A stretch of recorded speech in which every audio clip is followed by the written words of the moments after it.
I veliki pozdrav svima, danas ćemo raditi jedan eksperiment. Pričat ćemo o tome da li ovi hladnjaci za M2 SSD-ove zaista rade svoj posao. Pre nego što počnemo, današnje pitanje za edukativni giveaway glasi: čemu služi DRAM keširanje kod SSD-ova? U našem slučaju imamo jedan Silverstone hladnjak za M2 SSD, veliki pozdrav za Silverstone i hvala im na ovom ovde malom, da kažemo, nije uređaj, ovo je mali, da kažemo, gadget za računar. Tačno ime hladnjaka je TP02-M2. Ok drugari, prvo na što ćemo baciti pogled jeste sama kutija ovog SSD i što sve dobijamo unutra. Hajde da ga otvorimo, veoma se lako otvara kutija, samo ovako otvorite sve, kao što vidite. Ok, ovo nije trebalo se desiti, ali nema veze. Znači dobijemo ovo kartonče, vidite šta se piše na njemu, imamo neke detaljne specifikacije o njemu, mislim bukvalno rečeno sve o njemu pošto nema ništa mnogo da se priča. Dalje ovdje imamo malo uputstvo, hajde da ga otvorimo da imamo šta sve ima u njemu, ok, nije baš malo, mada jeste.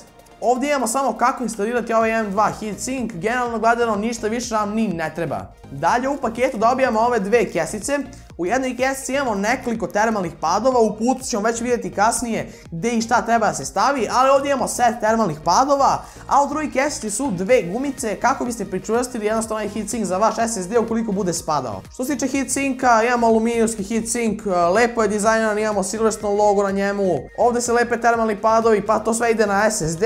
Vidjet ćete već sve u pokrivalicama, ovdje imamo jedan set termalnih padova, hajde njega da otvorimo. Znači ovdje kao što možete vidjeti imamo jedan deblji termalni pad i jedan tanji termalni pad. Sve zavisi od toga kako vi želite da koristite ovaj heatsink. Ok drugari, kada smo radili unboxing svih ovih stvari, nešto želim da kažem. Temperature M2 SSD-ova su veoma bitne. Ja imam Samsung 960 Evo koji zna da se zagreje poprilično kada mu date neku tešku operaciju. Mislim to poprilično nisu temperature preko 50 stepeni, ali je svakako lepo da imate hladan M2 SSD. Zašto je lepo da imate hladan M2 SSD? Zbog degradacije performansi u budućnosti. Koliko vam M2 SSD radi godinu dana na temperaturi od 50 stepeni, vjerovatno će mu performanse dosta opasti. To je totalno ista priča kao i sa procesorom. Ukoliko vam non stop radi na 100 stepeni, ispržit će se i procesor će da crkne. Ista takva priča sa M2 SSD-om, ukoliko se pretjerano greje, crčit će drugari. Ukoliko ga stigne ta degradacija, da ne kažemo starost, postaće kao hard disk, što vjerojatno niko od vas ne želi jer su M2 SSD-ovi poprilično skupi. Ok drugari, ovdje ćemo da završimo video, ukoliko se pitate gde su testovi, ići će na kraju.